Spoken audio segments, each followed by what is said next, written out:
d'avoir une qualité nulle. Et en plus de ça, ça bug. Alors cette vidéo est faite pour toi.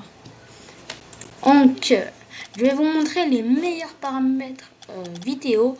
Donc, ça, c'est des paramètres vidéo pour les PC portables, des PC pas très puissants. Par exemple, moi, j'ai un PC portable Lenovo i5. C'est pas très puissant, mais ça reste correct. Et en plus de ça, ça reste correct et j'ai une bonne qualité. Donc, je vais vous montrer. Je me suis dit pourquoi pas partager cette vidéo. Donc je sais, je voulais voir des paramètres vidéo, mais à chaque fois c'est que ils ont que des PC gamer ici, hein. Ah, vraiment, il n'y a que du lot. Bref, on va faire vite parce que j'aimerais bien faire une vidéo short et pas faire une longue vidéo. Bon, peut-être la mettra en longue vidéo quand même.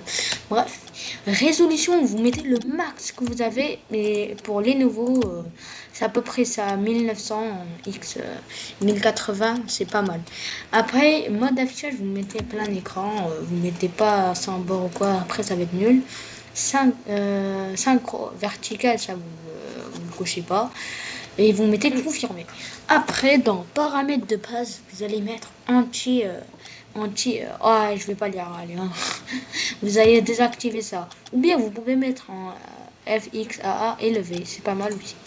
Après, qualité du rendu, vous pouvez mettre en qualité, c'est pas mal aussi.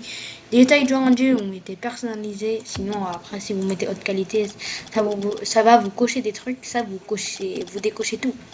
Donc moi, Lenovo, c'est 60 fps recommandé. C'est le max que... Enfin, c'est pas le max que je peux faire, mais sinon après, ça va bugger. Je mets à 120 fps, 140.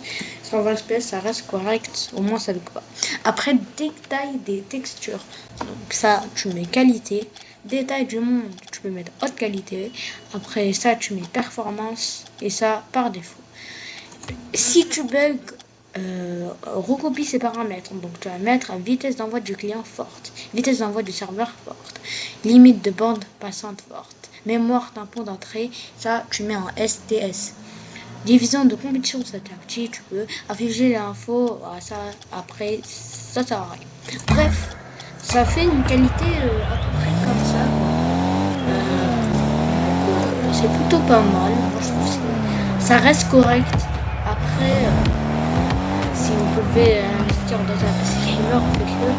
Mais voilà, ça reste correct, j'aime bien. La qualité, j'aime bien, vous voyez ou pas.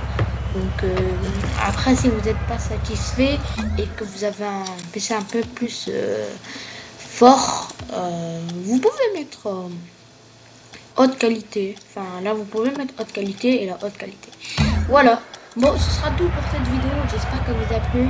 En tout cas, moi, je vous dis à la prochaine. C'était horrible. Bref, les gars, vas-y, on se dit ciao.